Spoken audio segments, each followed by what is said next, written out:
The night was silent, except for the sound of a single rifle bolt sliding into place. High above the city streets, a man crouched on the edge of a dark rooftop, the scope of his sniper rifle glowing faintly in the moonlight. He was known only as Blackman on the streets, a shadow, a rumor, a nightmare whispered about in police locker rooms. But tonight, he was real. His steady eyes locked onto the flashing red and blue lights below, where a dozen police cruisers blocked off a corner store. A veteran SWAT officer stood by his armored truck, barking orders through a loudspeaker. His men were tense, scanning rooftop. They all knew this was the same sniper who had picked off 2 cops the week before without leaving a single trace. Yet no one had ever seen his face. Blackman steadied his breathing, finger tightening on the trigger. One officer moved into his line of sight. A puff of wind carried across the roof. He adjusted the scope by instinct. "One shot," he whispered under his breath. "One more warning." The shot cracked like thunder. The officer dropped instantly, his body armor useless against the precision strike.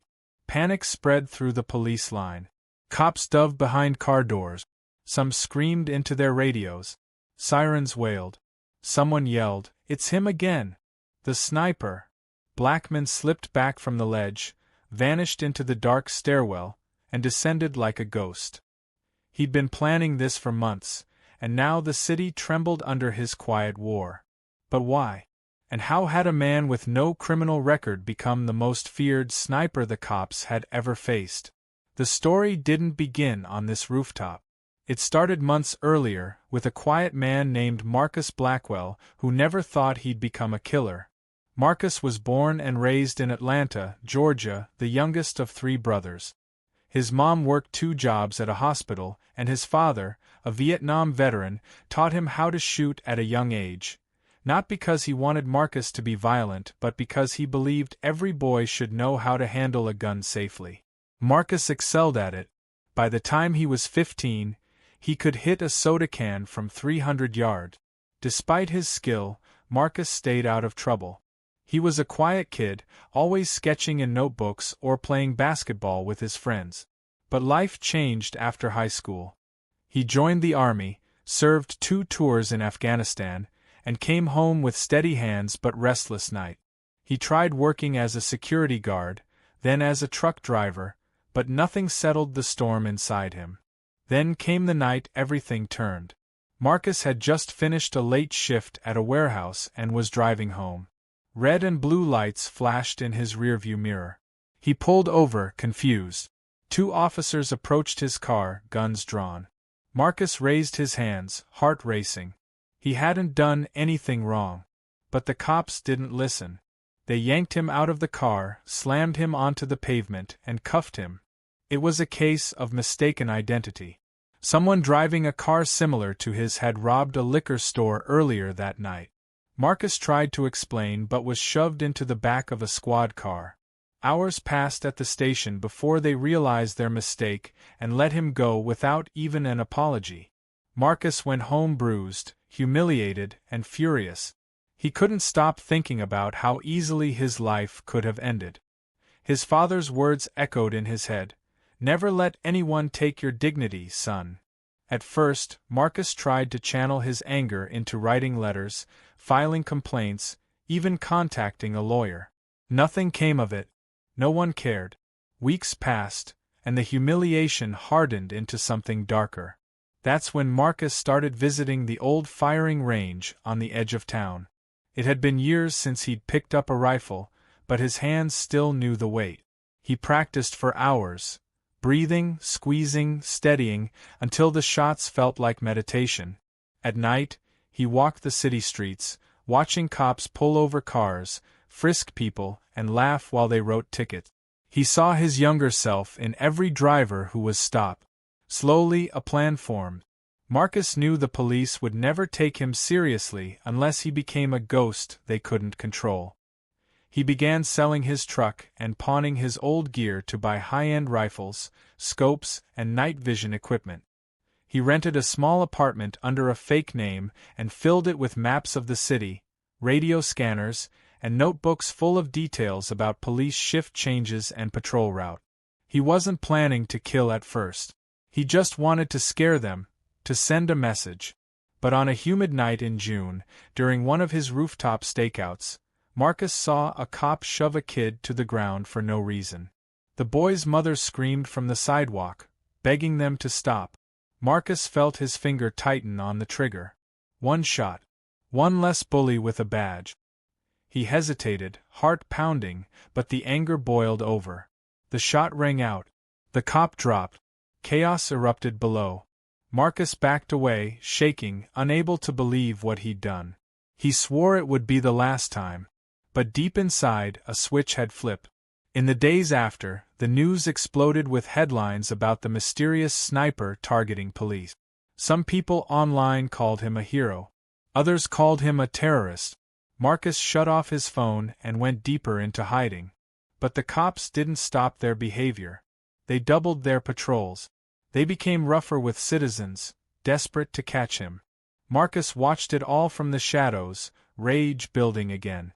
He began to strike with precision, never the same place twice, always one shot and gone.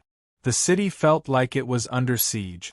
Officers started wearing heavier armor, but Marcus knew how to find the weak spots. His skills from Afghanistan gave him the edge. At first, the killings were months apart. Then weeks. Now, every few days. Each shot was cleaner, each escape smoother. The police formed a special task force called Project Falcon to hunt him down. Yet Marcus stayed ahead. He changed apartments, cars, and disguises. He grew a beard, wore hoodies, and carried a fake ID. But no matter how careful he was, he knew it couldn't last forever. The task force began using drones and sniffer dogs. They tracked radio chatter, tried to triangulate the shots. Marcus countered with decoys and false leads, setting up empty rifle cases on rooftops to lure them in. It became a deadly chess game. And then came the night on the rooftop, the one where Marcus took out the SWAT officer with a single shot. But this time, something went wrong. As Marcus packed his rifle into its case, a sound echoed from the stairwell below, boot. Not one pair. Many. They'd finally found him. Marcus froze, adrenaline surging. His mind raced through options. Jump across the alley to the next building? Fight his way down? Pretend to be someone else? A voice boomed from below. Marcus Blackwell. We know you're up there. Drop the weapon and come down with your hands up. His blood ran cold. They knew his name. Marcus swung his rifle toward the stairwell, eyes narrowing. This was it. No more hiding. The nightmare he had created for them had finally brought them to his door. The stairwell door burst open. The stairwell door slammed against the concrete wall with a crash that echoed through the night air. Marcus ducked instinctively, rifle pressed tight against his shoulder. Boots pounded up the stairs, the heavy rhythm of men trained to corner and kill. He'd imagined this moment for months, but imagination had never made his heart race like this. Hands up! Don't move! A voice shouted from below, sharp and commanding. Another voice barked something Marcus couldn't make out over the blood rushing in his ears. He crawled backward toward the opposite edge of the roof, scanning his options. The gap to the next building was maybe 12 feet. He could jump it, he'd done it before in practice, but not while carrying his rifle. Dropping it felt like cutting off his own arm. More boot. Closer now. Marcus's mind snapped into the same calm focus he'd felt during combat overseas. His father's voice floated back to him. Stay steady, son. The calmer you are, the clearer you'll see. He slung the rifle over his back and pulled a small smoke grenade from his pocket. He'd packed it for emergencies, never thinking he'd actually use it. With a sharp pull, the pin popped free. White smoke hissed and billowed, swallowing the stairwell entrance. Shouts rose as the first officers charged through, coughing, their night vision goggles flaring green. Marcus sprinted to the edge, planted one foot on the ledge, and launched himself across the alley. Air whipped past his face. For a split second he thought he'd missed. His hands clawed the opposite ledge, fingers catching on rough cement. With a grunt he hauled himself up and rolled onto the neighboring rooftop just as a bullet sparked off the edge where his hand had been. "Snipers on the move!" someone yelled behind him. Marcus hit the roof running, darting between ventilation units and chimneys. He knew this neighborhood like the lines of his own palms. 2 blocks over was an abandoned print shop with a hidden exit through the basement. If he could get there, he'd vanish again. But this time the police had planned for it. A black drone buzzed overhead, red camera eye locked on him. Marcus swung his rifle up mid-run and fired. The bullet clipped the drone's rotor, sending it spinning into the alley below. Sparks flashed. "Drone's down. He's armed and mobile." Marcus dropped flat as another bullet cracked past him. They had snipers too now, watching from surrounding rooftop. He rolled, lined up his scope, and spotted the faint outline of a helmeted officer across the street. He exhaled slowly and squeezed the trigger. The man dropped behind the ledge, weapon clattering. The whole city block lit up with sirens. Helicopter blades thundered in the distance, growing louder. Searchlights swept the roofs like giant white claws. Marcus ducked into a stairwell on the far side of the building and took the stairs 3 at a time. His boots splashed through puddles on the second floor, then the first. He burst into the print shop's main hall, a cavern of broken presses and dust, and raced for the basement door. He locked it behind him and plunged into darkness. Only the faint beam of his flashlight cut the black. Rats scurried ahead as he wove through old paper stacks toward a narrow hatch in the corner. He dropped through it into a drainage tunnel, knees splashing in ankle-deep water. His heart hammered but his face stayed calm. He'd been in worse. Afghanistan had taught him to slip away under fire, to disappear in terrain where every step could be his last. He waded through the tunnel until he reached a ladder leading up to a rusty grate.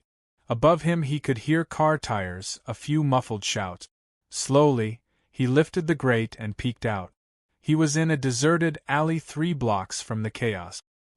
He climbed out, replaced the grate, and yanked his hood low over his face. The city smelled of rain and oil. Sirens blared far behind him. He was free, for now. He ducked into a darkened bodega, bought a soda with cash, and sat at a corner table pretending to check his phone. On the TV mounted above the counter, a breaking news alert flashed. Blackman sniper escapes police ambush, 2 officers down. Marcus watched the shaky footage, grainy cell phone video from across the street. It showed him leaping the gap between buildings, smoke billowing behind him. The anchor called him the most dangerous man in America. He felt no pride. Only a cold weight in his stomach. This wasn't what he'd planned. He'd wanted to scare them, not become a monster in the eyes of every cop and kid watching the news. He thought about his mother, still working at the hospital, and wondered if she'd seen the footage yet. Across town, the police command center buzzed with fury. Captain Raymond Cole slammed his fist on the table. "We had him. We had him right there." He turned to his lieutenant. "How did he slip through our perimeter?" The lieutenant wiped sweat from his forehead. "He knew the terrain better than we did. And sir, he took down the drone. He's not just lucky. He's trained." Cole's jaw tightened. "Then we treat him like an enemy combatant. Drones, choppers, armored units, I don't care. Bring him down before he kills another one of ours." Back in his hideout apartment, Marcus stripped off his hoodie and slumped into a chair. His hands trembled as he set the rifle on the table. The walls were lined with maps, notes, and police radio frequencies. A small TV flickered in the corner, showing endless footage of flashing lights and cops yelling into microphones. He buried his face in his hands. "What am I doing?" he whispered. But the answer came uninvited. They had humiliated him, crushed him, ignored his pleas. Now they were scared. And fear, he thought, was the only language they listened to. His phone buzzed. A text from an unknown number. "We know what you're doing. We can help you." Marcus stared at it. No name, no emoji, just words. He deleted it, then turned off the phone. But the seed had been planted. Someone out there was watching, Not a cop, not a journalist, someone who seemed to know him. 2 nights later, Marcus received another text. Meet at the old subway yard. Midnight. We have something you'll want. He almost ignored it, but curiosity gnawed at him. He showed up at the subway yard wearing a baseball cap and dark jacket. The place smelled of rust and wet concrete. Shadows shifted under the broken floodlights. A figure stepped out from behind an old train car. A woman. Early 30s, sharp eyes, leather jacket. You're hard to find, she said softly. But not impossible. Marcus's hand hovered near the pistol at his hip. Who are you? Someone who hates them as much as you do, she said. And someone who knows you can't keep doing this alone. She held up a flash drive. Inside here are files. Real names. Dirty cops. Everything you've been fighting against. We've been collecting it for years. With your skills, we can take them down for good. Marcus narrowed his eyes. Why me? Because you're already a ghost, she said. And ghosts scare people. He hesitated, then took the flash drive. If this is a trap. It's not, she said. But you're running out of time. They're closing in on you. The only way out is to go bigger. Hit them where it hurts. Marcus walked away without another word, the flash drive burning in his pocket. That night he stayed awake, scrolling through the files. Names, addresses, bank accounts, evidence of bribes and cover-up. All real. All damning. He felt a strange mix of excitement and dread. This was power. With it, he could do more than shoot from rooftops. He could expose them, ruin them, burn their system from the inside out. But to do that, he'd have to risk everything. The next evening, he began planning his largest strike yet. Not just another rooftop shot, but a coordinated attack that would paralyze the police force and force the city to listen.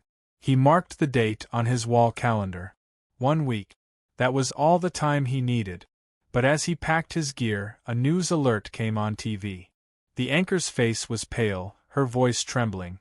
Breaking news tonight. Captain Raymond Cole has announced a massive operation to capture the so-called Blackman sniper. Hundreds of officers will sweep the city starting tomorrow at dawn. Roadblocks will be set up on all major exits. Police say they are closing in. Marcus's stomach dropped. They were moving faster than he expected. He grabbed his rifle and stuffed it into its case. The apartment felt suddenly too small, too exposed. He could hear sirens even though they weren't there. He turned off the lights and sat in darkness, planning his next move. Across town, Captain Cole stared at a wall of photos and map. We've got him boxed in, he told his team. We just need to push. But neither of them knew that another player had entered the game, the mysterious woman and her files, and that Marcus was about to become more dangerous than ever. As the first light of dawn crept over the city, Marcus loaded his gear into a stolen van. He slipped on a black tactical vest and checked his rifle one last time. His next move would change everything. Then, just as he turned the key in the ignition, headlights flared in his rearview mirror. A police car had pulled in behind him. Marcus's pulse spiked as the headlights filled his van. The dashboard clock glowed 5:02 a.m. He hadn't planned for this. Not here, not now. The engine idled in a low growl, his fingers frozen around the steering wheel. The police cruiser behind him sat still, its headlights glaring through his back window. No sirens, no loudspeaker, just silence. Marcus could feel the weight of eyes watching him. Slowly, he reached for the pistol under his seat, but stopped. If he went for the gun now and they were only checking plates, he'd blow everything. But if he did nothing, they'd run his stolen license and call backup. Either way, he was cornered. A door opened. Boots stepped onto the pavement. The sound was small but thundered in Marcus's ears. He could see the shadow of the officer moving toward his driver's side window. His brain raced. Talk your way out. Act normal. They don't know who you are. They can't know. The officer's flashlight beam cut across the side mirror, sweeping the van's interior. Marcus turned the ignition off and rolled the window down, forcing a calm smile onto his face. Morning, officer, he said softly, trying to sound groggy, harmless. The flashlight paused on his face. License and registration. Marcus handed over the fake documents he kept for emergencies. The officer studied them, expression hidden by the glare of his light. "What's in the back?" he asked. "Tools," Marcus said. "I'm a contractor. Early job." The officer tilted his head, as if weighing the lie. "Step out of the vehicle." Marcus's stomach dropped. "Is there a problem?" he asked, buying time. "Step out. Now." Marcus's hand twitched near the pistol again. He pictured headlines flashing across the news. Blackman sniper caught in stolen van. He saw his mother's face, tired and scared. He saw the rooftop nights, the smoke grenades, the gun barrels. And then instinct took over. He slammed the gearshift into reverse and floored the pedal. The van roared backward, smashing into the police cruiser's front bumper with a scream of metal. The officer shouted and dove aside. Marcus spun the wheel, threw it into drive, and bolted down the narrow alley, tires spitting sparks. Bullets cracked behind him, punching holes in the van's rear doors. He ducked, swerving around trash bins and abandoned cars. "Control, this is Unit 12. He's in a white van heading east on Martin Avenue. Requesting backup." Marcus's heart pounded against his ribs. He'd blown his cover now. Every cop in the city would be on him within minutes. He skidded onto a side street and gunned it toward the freeway, but flashing lights already glowed ahead. Roadblock. He slammed the brakes, spun the wheel, and shot down another street, the van's tires howling. Helicopter blades thundered above. A searchlight swept over the van, bathing it in blinding white. Marcus swore under his breath and yanked the steering wheel hard, crashing through a chain-link fence into an industrial yard. The van bounced over potholes and broken concrete. Sparks flew as it clipped a stack of steel pipe. He spotted a loading dock ahead, slammed the brakes, and dove out before the van even stopped. It rolled forward and smashed into a stack of pallets, bursting the windshield.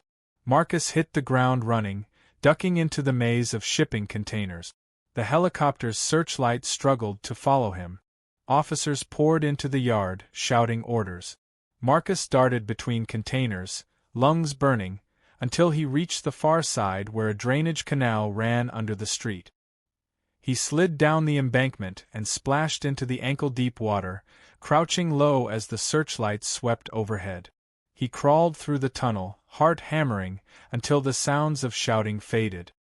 He emerged blocks away, soaked and shivering, but alive. He jogged down an empty street, ducking into doorways every time a cruiser passed. He had no van, no safe house, no backup plan. Everything he'd built had collapsed in seconds. Finally, he slipped into an old laundromat just opening for the morning. The humming of the machines masked his ragged breathing. He pulled off his hoodie, stuffed it into a trash can, and sat on a cracked plastic chair like an ordinary customer. On the TV bolted to the wall, the news anchor's voice quivered. The Blackman sniper escaped another massive police dragnet early this morning. Witnesses say he rammed a police cruiser and fled on foot. Authorities warn he is armed and extremely dangerous. Marcus leaned back, dripping water onto the tile floor, and closed his eyes. He had to disappear, rebuild, and strike back before they crushed him. Across town, Captain Cole paced the command center, barking orders into a headset. "He's desperate now. We've cornered him twice. He's slipping, but he's dangerous." His lieutenant spoke up. "Sir, do you think he's working alone?" Cole hesitated. "We don't know. But nobody this good stays invisible without help. Find out who's feeding him information." That night, Marcus went to ground in the only place left, an abandoned high school on the south side. He barricaded the doors, spread out the files the mysterious woman had given him, and tried to make sense of the chaos. He found her number on a scrap of paper and called it. "They almost had me," he hissed when she answered. "I saw," she said calmly. "You're lucky you're alive. You can't keep running like this. You need a new strategy." "What strategy?" "They're everywhere. Then we hit them harder. Tomorrow night. Are you ready? Marcus stared at the cracked ceiling.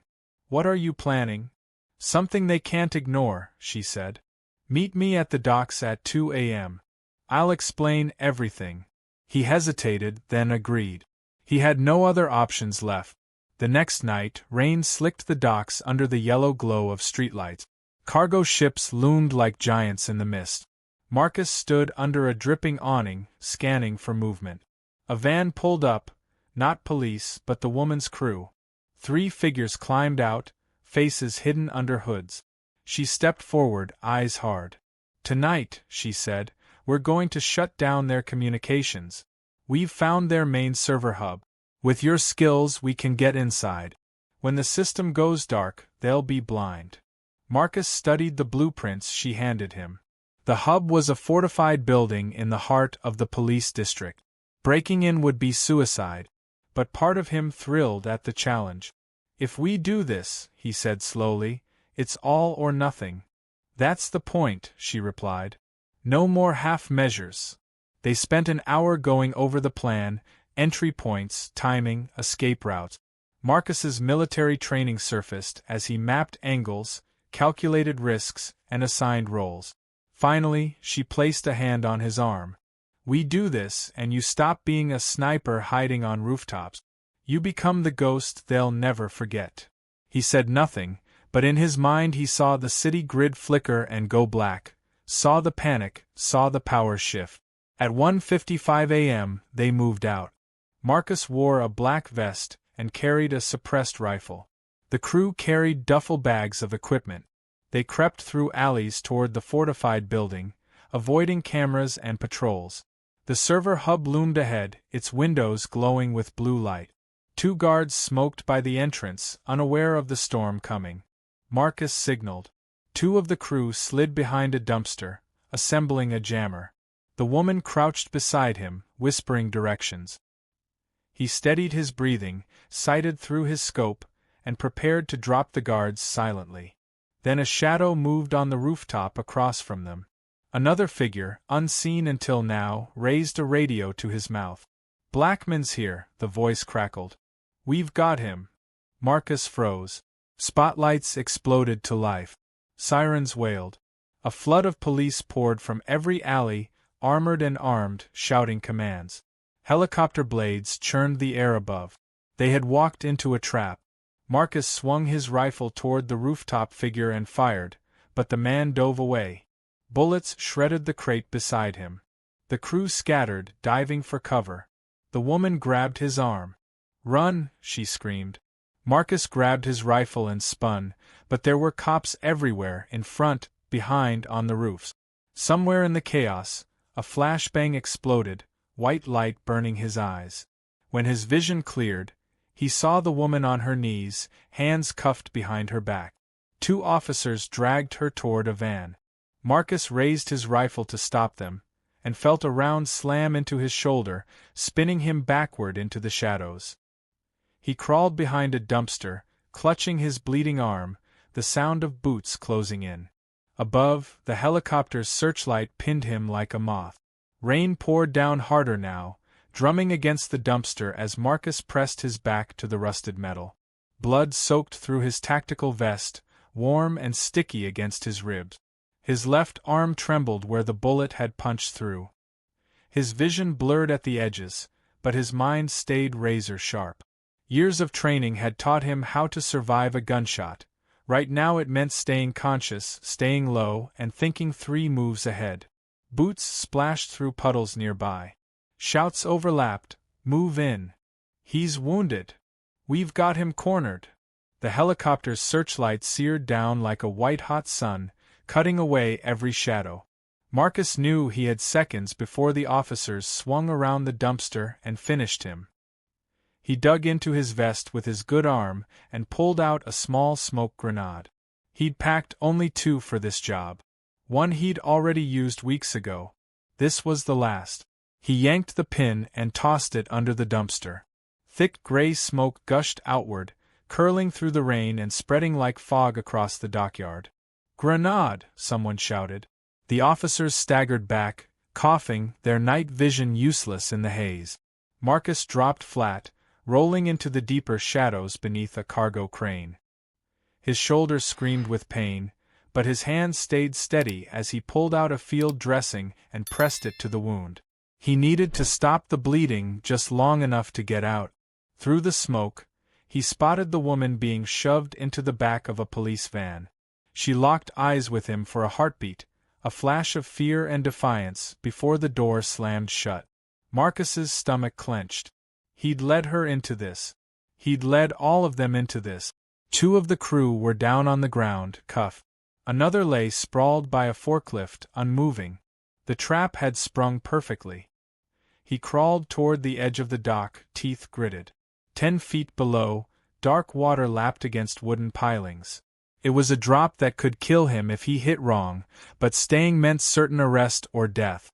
Blackwell, drop the weapon and stand up, a voice boomed from a bullhorn. This is your last warning. Marcus glanced up. The searchlight cut through the smoke just enough to illuminate his silhouette.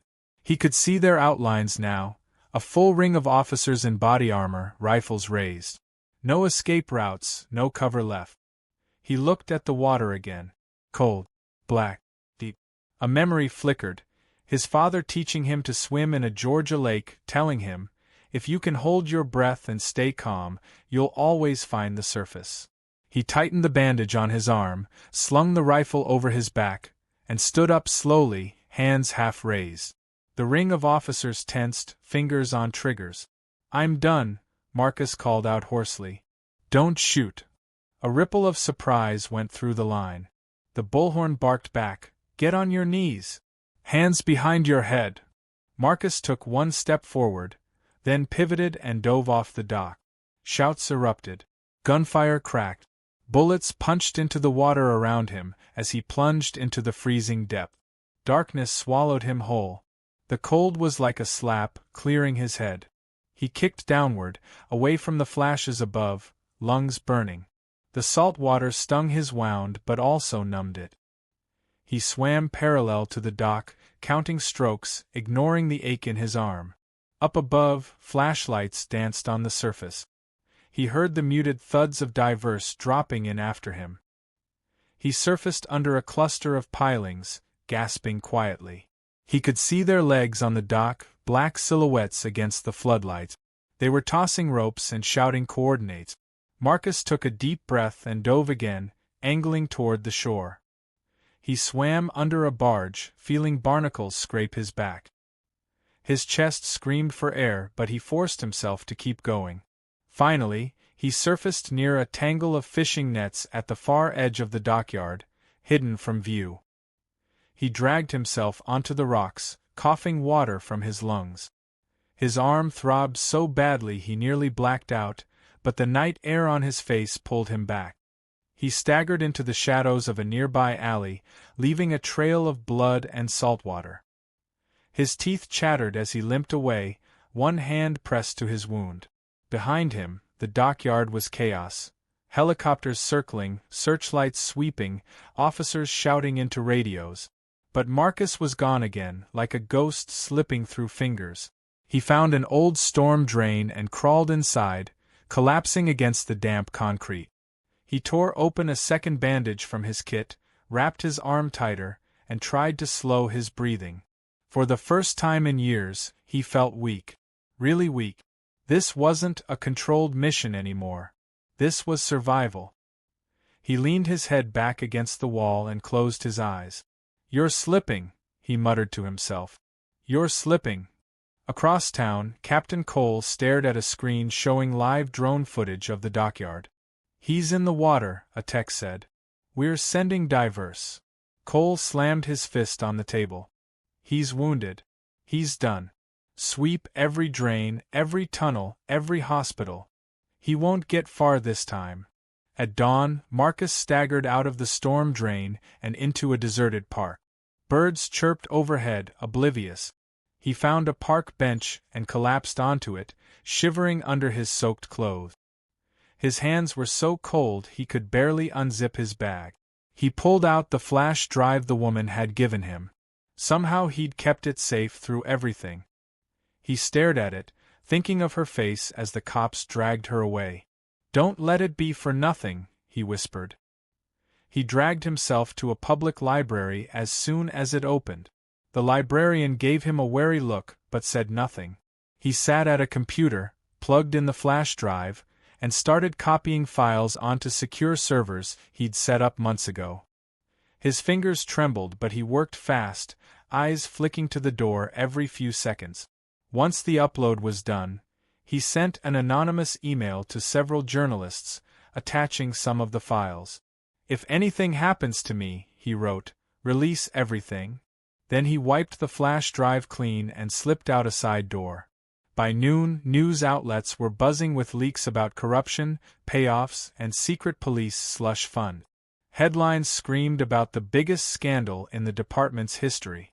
Social media lit up with outrage. Cole's phone buzzed nonstop with calls from city officials demanding explanations. "This is him," he growled to his lieutenant. "He's trying to turn the people against us.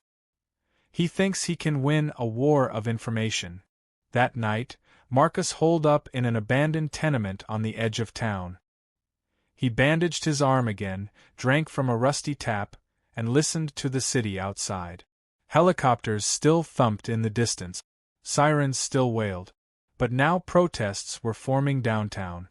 People shouting about police abuse, waving signs, chanting his name. It should have felt like victory, but it didn't. All Marcus felt was a dull emptiness, like he was floating outside himself. His burner phone buzzed. A new message from an unknown number. "We can get her out. But you have to help us." Marcus stared at it. His thumb hovered over the screen. He knew it could be a trap. But he also knew he couldn't leave the woman who had risked everything for him. He typed back, "Where?" The reply came instantly, "Warehouse 14. Midnight. Come alone." He dropped the phone onto the floor and rubbed his temples. Warehouse 14 was in the industrial district, perfect place for an ambush. But if there was even a chance it was real, he had to go. He spent the next few hours cleaning his rifle, checking his gear, and forcing himself to eat a protein bar. He taped his wound tighter and loaded 2 fresh magazines. He was running on fumes, but adrenaline kept him upright. At 11:30 p.m., he slipped out of the tenement and headed toward Warehouse 14, moving through alleys like a shadow. The city was tense tonight. Cops massed downtown to control the protests, leaving the industrial district eerily quiet. He reached the warehouse a few minutes before midnight. It loomed over the street, windows dark, walls streaked with rust. A single light burned above the side door. He scanned the rooflines, the corners, the street. No movement. No patrol cars. He crept closer, rifle at the ready, every nerve screaming. He reached the door, placed his hand on the knob, and froze. Inside, he heard the faint click of a safety being switched off. The faint click of the safety echoed louder than a gunshot in Marcus's head. He froze, palm still on the cold steel door handle, rifle angled low. His breathing slowed, his heartbeat slowed. This was the moment he'd trained for, that razor edge between going in alive or being carried out. He tilted his head slightly and listened. Beyond the door he caught whispers, boots shifting on concrete, and the faint smell of gun oil drifting through a crack. Definitely an ambush. He eased one step back, keeping his weight on his heels to stay silent. His eyes flicked to the shadows. An old fire escape snaked up the side of the building. If he could reach it without making noise, he could go in from above. Marcus slung his rifle, drew his pistol with his good arm, and climbed the fire escape. The metal rungs groaned faintly, but the rain on the roof helped mask it. His arm throbbed with every pull. At the top, he crouched low, eyes scanning the rooftop. No snipers. No tripwires. Just puddles and tar. He crept toward a rusted skylight and peered down. Below, a dozen men in black tactical gear fanned out in a semicircle around a chair. In the chair sat the woman, hands bound, a gag over her mouth but her eyes blazing with fury.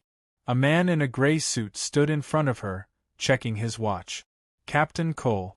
The one Marcus had spent years trying to expose. Marcus's jaw tightened. He'd been right, she was bait. But she was alive. For now. Cole spoke loud enough for everyone to hear. He'll come. He's too predictable. And when he does, we finish this. One of the soldiers shifted uneasily. Sir, what if he's already here? Cole smirked. Then he's watching. Let him watch. When he sees what happens next, he'll show himself.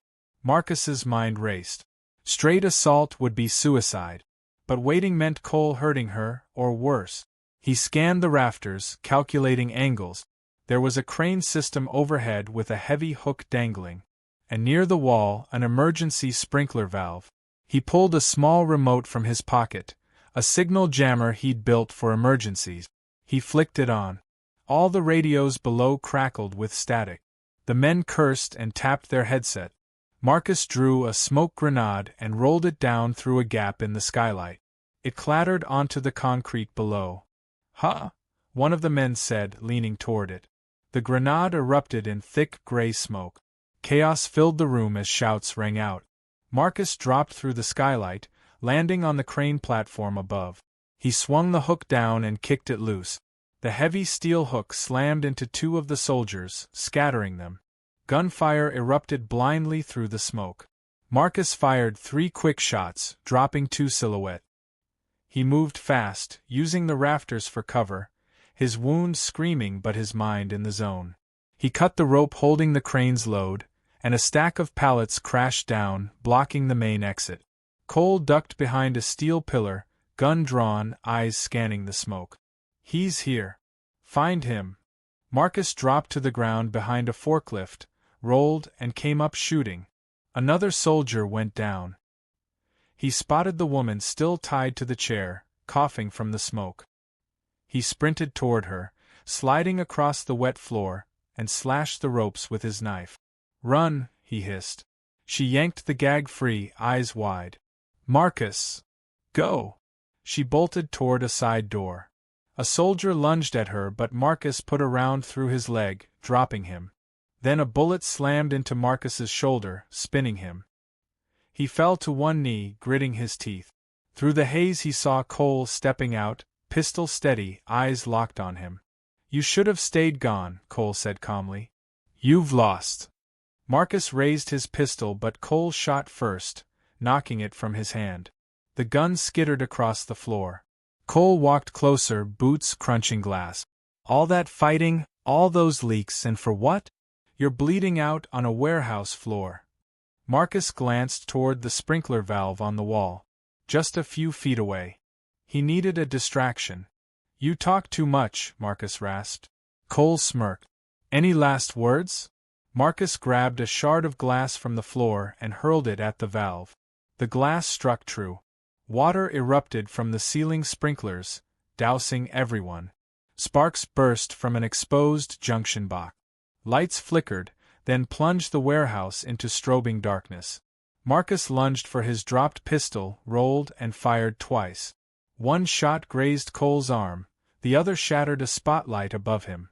Cole roared, diving behind cover. Marcus crawled toward the back exit, his vision blurring. He could hear the woman shouting his name from outside. He made it to the door and stumbled through. She grabbed his arm, slinging it over her shoulder. Come on. We have to go.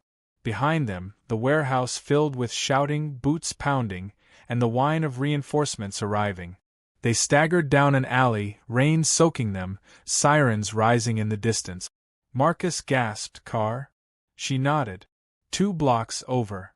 They half ran, half stumbled through the maze of industrial streets until they reached a battered van with fake company logos on the side. She yanked the door open and shoved him inside. As she drove, Marcus slumped against the seat, blood dripping from his arm. You, he started, but she cut him off. I thought you were dead, she said, voice shaking. They said you wouldn't come. I almost didn't, he muttered. She glanced at him, tears mixing with rain on her face. You sent the files? He nodded. Half the city's burning with it. She gave a sharp, almost wild laugh. Then we still have a chance. Behind them, distant explosions echoed, tear gas or worse, as the protests turned into riots. Helicopters roared overhead, searchlights sweeping the street. Marcus closed his eyes, feeling the van's vibrations through his skull. He didn't know if they'd won or just delayed the inevitable. But he knew one thing: Cole wouldn't stop now. And neither would he. The van's tires hissed over wet asphalt, throwing up arcs of rainwater as it sped away from the industrial district. Marcus pressed his palm to his wound, trying to keep pressure on it, the other hand gripping the edge of the seat. His head swam with pain and adrenaline. "Stay with me," she said, glancing at him every few seconds. "We're almost clear." Marcus's eyes opened just enough to watch the neon blur of gas stations and shuttered shops glide past the window. Helicopter searchlights crisscrossed the clouds above. Clear? No. They'll be coming. They're too busy at the warehouse. You blew their plan to hell. Marcus gave a faint, grim smile. That was the point. They turned onto a side street, plunging into a residential neighborhood. She drove like she knew the streets by heart, weaving between cars and ducking under low trees. She pulled into the covered garage of an old, sagging house and killed the engine. "We're safe here," she said, getting out and running around to his side. She yanked the door open and helped him out of the van. Inside, the house smelled of coffee and old wood. Curtains were drawn. She guided Marcus to a couch and knelt in front of him. "Let me see." Marcus groaned as she peeled back his jacket. Blood soaked through the bandage he'd tied earlier. She pressed fresh gauze against it. "You need a hospital." "Can't," Marcus said. "Every hospital's on watch." She worked in silence, hands steady despite the tremor in her voice. "You've lost a lot of blood." Marcus's vision flickered, but he forced himself to stay awake. "What about the files?" "They're live. Everything you dug up, Cole's slush funds, the secret task force, the shootings, it's on a dozen servers now. Even if they shut one down, the others stay up." Marcus exhaled slowly. Then at least it wasn't for nothing. She looked up at him, eyes hard. "No, Marcus. It's not over. They'll call you a terrorist.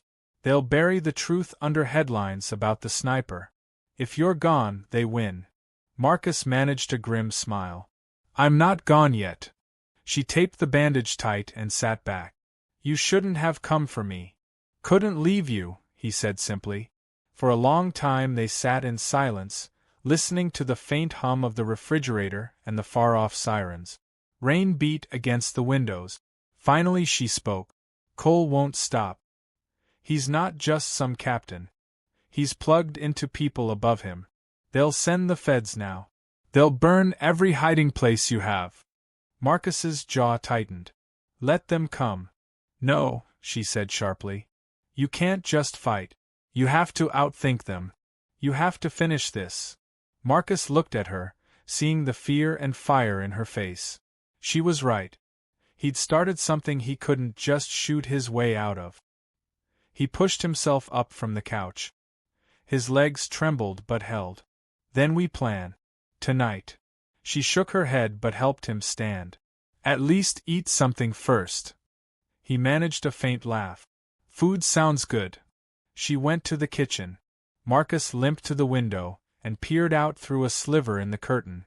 The street looked empty, but his gut told him eyes were out there somewhere, watching. He turned back to the table where she'd left a stack of papers and a laptop. Maps of the city, names of officers, times, locations. She'd been working just as hard as he had. He sat, dragging the laptop toward him. "We hit them back. Not with bullets. With proof. With light. Expose everything, not just Cole." She came back with 2 mugs of coffee. "We'll need more than proof. We'll need witnesses." Marcus nodded. "Then we find them." They worked for hours, the house quiet except for the ticking of a clock and the clack of keys. They built lists, traced bank transfers, and lined up dates. Marcus felt his mind sharpening again, the pain fading into the background. Then, sometime past midnight, the lights flickered. Once. Twice. Marcus's head came up. Power cut. She froze, her hand halfway to the keyboard. It's not raining hard enough for that. He stood slowly, reaching for his pistol. They found us. A shadow passed across the front window. Another at the back. The faint crunch of boots on wet gravel. She whispered, "Marcus." He raised a finger to his lips. He moved to the door silently, pistol raised, heart thudding. Through the peephole he saw the glint of metal rifles. "Out the back," he whispered. "Now." She grabbed the laptop and papers, shoving them into a bag. They slipped into the kitchen and toward the back door. Marcus eased it open just enough to peer out. Two men in dark tactical gear were moving toward the rear porch, night vision goggles glowing faint green. Marcus shut the door silently. Too late. The front door banged open, splintering. A voice barked, "Federal agents." Down on the floor. Flashbang. White light. Deafening bang. Marcus's ears rang as he grabbed her and yanked her behind the kitchen island. Boots thundered through the hall. Shadows flickered. Red dots danced across the walls. He pressed the pistol into her hand. Out the window. Now. She shook her head, eyes wide. "What about you?" "I'll cover." "Marcus." "Go," he hissed. She climbed onto the counter and shoved open the window, wriggling through just as a team of agents stormed into the kitchen. Marcus rolled out from behind the island, firing twice. Two agents dropped. He dove for the back hallway, bullets sparking off tiles around him. Outside, the woman landed in the yard, scrambled for the fence, and ducked into the shadows. Inside, Marcus sprinted toward the basement door. He yanked it open and dashed down the stairs as agents poured after him. He hit the concrete floor, looked around wildly, and saw the old storm drain tunnel leading out under the street. His father had shown him it years ago when the house was still theirs. He crawled into the tunnel, dragging himself forward, bullets shattering the wall behind him. He heard shouting above, boots clanging down the stairs. He pushed deeper into the tunnel, his wound tearing open again. Water splashed around his hands. He could see the faint glow of a manhole cover ahead. Behind him, an agent shouted, "He's in the tunnel!" A flash of light filled the space, another flashbang. Marcus clamped his eyes shut, ears ringing. He reached the manhole and pushed up with all his strength. It groaned but wouldn't budge. Rust. Years of it. Boots splashed in the water behind him. Marcus turned, pistol raised, just as a dark shape lunged through the tunnel. The manhole above him suddenly lifted. Someone on the street had moved it. A hand reached down. "Marcus! Grab on!" He blinked up through the rain. It was her. She doubled back. Bullets zipped past his head. He shoved the pistol into his waistband and jumped, catching her wrist. She hauled with everything she had as Marcus scrambled at the slick walls. An agent grabbed his ankle. Marcus kicked free, boots slamming against the tunnel wall. She pulled again, muscles straining, and finally Marcus popped out of the hole, rolling onto the wet street. She slammed the manhole cover back into place just as a hand reached for it from below. They staggered to their feet, both of them gasping. "We have to move," she said. He nodded, coughing. "Where?" "Anywhere but here." They ran down the street as black SUVs screeched around the corner behind them. Rain lashed their faces. Sirens wailed. Marcus's mind spun. They were out of hideouts, out of time. The only thing left was to take the fight to Cole once and for all. And in the distance, through the sheets of rain, the tall glass tower of the police headquarters loomed like a dark lighthouse. He looked at her. "It ends tonight." She followed his gaze, eyes wide. "You can't be serious." "I am," he said quietly. Behind them the SUVs accelerated, engines roaring. Rain slammed sideways against the glass of the police headquarters tower, making the city below shimmer in streaks of silver and blue. At the very top of the building, Captain Cole stood in his office, a whiskey glass in one hand, his injured arm in a sling. The news channels muted on the television behind him were looping footage of the riots, the leaked files, and blurry stills of Marcus Blackwell. Cole's jaw tightened as he stared at the city lights. Down on the street, Marcus and the woman crouched behind a delivery truck across from the building. They were soaked, shivering, and exhausted. Marcus's wound pulsed with pain, but his eyes were hard. "You're sure about this?" she whispered. "Going into the lion's den with no backup?" Marcus checked his rifle's magazine, then his pistol. "I'm done running. Everything we've done leads here." She pressed her lips together, rain dripping off her chin. "We get Cole, but what then? The feds, the city, they'll still be after you." "Maybe," Marcus said. "But if Cole goes down in front of the whole world, they can't spin it anymore. The truth sticks." She looked at him for a long moment, then nodded. "Then let's end it." They moved fast and low, darting across the street between bursts of passing cars. The building's main entrance was flooded with cops and agents, but Marcus knew another way, the maintenance tunnel feeding into the boiler room. They slipped down an alley and pried open a grated drain cover, dropping into a narrow, foul-smelling tunnel. The sound of water muffled their footsteps. Marcus led the way, counting paces, remembering the blueprint he'd memorized. They reached a steel hatch. Marcus knelt and worked the lock with a small pick. It clicked open. He pushed it inward, revealing a dimly lit boiler room. They crept inside. The heat was suffocating compared to the rain. Pipes hissed, valves ticked, and fluorescent lights flickered overhead. Marcus pointed upward. "Service elevator. It opens on the executive floor. Cole's office." They crossed to the elevator shaft. Marcus pried the doors open and peered up. The car was on the ground floor, far below. A ladder ran up the shaft. "Ladies first," Marcus said, trying for a smile. She gave him a look but started climbing. Marcus followed, his arms screaming in pain with each pull. Halfway up, voices echoed down the shaft, 2 maintenance workers entering the boiler room. Marcus and the woman froze. The workers' chatter faded as they moved off. They reached the top of the shaft. Marcus wedged the door open with his knife and eased it back.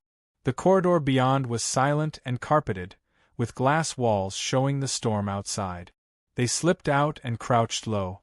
Cole's office was at the far end of the hall. 2 armed guards stood outside it, their rifles slung.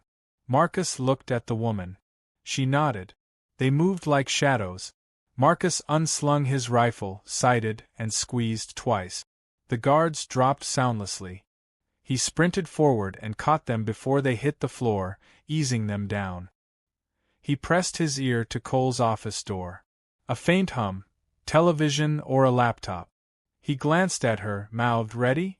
She raised her pistol. Marcus kicked the door open and stepped inside. Cole was at his desk, back turned, staring at multiple screens showing news feeds and live surveillance. He didn't even flinch. "You're predictable, Blackwell," he said without turning. Marcus kept his rifle raised. "Turn around." Cole slowly swiveled his chair. His sling was gone. A pistol lay on the desk within reach. His eyes glittered under the office lights. "You've caused quite a storm," Cole said. "But you're out of moves." "Hands where I can see them," Marcus said. Cole raised his hands halfway, then smirked. "Do you even know who you're fighting? I'm not just some captain. I'm the hinge holding this city together. You take me out, the whole thing burns." "It's already burning," Marcus said. "Your files made sure of that." Cole's smirk flickered. "You think the city cares about files? They care about the sniper. You're the story, Blackwell. Not me." Marcus took a step closer. "Maybe. But this ends tonight." Cole's hand flicked toward the desk. Marcus fired a warning shot, splintering the wood inches from Cole's fingers. Cole froze, eyes blazing. "Stand up," Marcus ordered. Cole rose slowly, palms open. "What now? You shoot me on live stream? Make yourself the martyr." "No," Marcus said. "You're going to confess." Cole laughed, a hard, sharp sound. "You think I'll just—" The woman cut him off. "We're broadcasting already." She held up her phone. The little red light glowed. Cole's smirk vanished. "You!" Marcus moved closer, voice low and deadly. Tell them everything, or you don't walk out. Cole's jaw worked. For a moment Marcus thought he might actually do it. Then Cole lunged for his gun. Marcus fired. The bullet caught Cole in the shoulder, spinning him back. He crashed into his desk, knocking over the whiskey glass. Marcus stepped forward, rifle trained on him. Stay down. But Cole came up again, gun in hand, blood soaking his shirt. He fired wildly. Bullets shattered glass and punched holes in the walls. Marcus dove behind a couch. The woman ducked behind a filing cabinet, phone still in hand. Rain roared against the windows as the gunfight exploded in the office. Marcus rolled out, firing 3 times. 2 rounds punched into Cole's chest, knocking him off his feet. He crashed through the glass wall, shattering it into 1,000 shards, and tumbled onto the balcony outside. The wind howled through the open frame. Cole dangled from the railing, gripping with bloody fingers, the city lights a dizzying drop below. Marcus limped forward, rifle still raised. Cole stared up at him, eyes wide. "Pull me up," he rasped. Marcus stood over him, rain blowing into his face, heart pounding. "You think you deserve it?" Cole's grip slipped. "If I fall, you're no better than me." Marcus stared for a long moment. Then he slung his rifle and reached out, grabbing Cole's wrist. He heaved, pulling him up onto the balcony floor. Cole collapsed, coughing blood. The woman appeared behind Marcus, still filming. "It's live," she whispered. Everyone saw it. Marcus turned to Cole. "Tell them," he said. Cole looked at the phone, at the city beyond, at Marcus. His shoulders sagged. "It's all true," he croaked. "Everything in the files. The task force. The killings. All of it." The woman's hand trembled, but she kept the phone steady. "Say it louder." Cole raised his head and shouted into the phone, his voice breaking. "It's all true. We built the task force to hunt and silence dissenters. We killed innocent people. We framed Marcus Blackwell. It's all true." Sirens wailed below as news vans and protesters converged on the building. Helicopters circled. Police inside pounded toward the office. Marcus looked at the woman. "We're done here." She nodded. "Let's go." They moved fast. Marcus grabbed Cole's pistol and tossed it off the balcony. They slipped back into the hall just as officers stormed the executive floor. Shouts and gunfire erupted behind them, but Marcus and the woman were already disappearing into the elevator shaft. They descended into the maintenance tunnels, emerging blocks away into the storm. By dawn, the city was in chaos. Every channel was playing Cole's confession. Protesters filled the streets. The governor announced a federal investigation. Marcus and the woman sat in an abandoned diner on the edge of town, watching the TV without sound.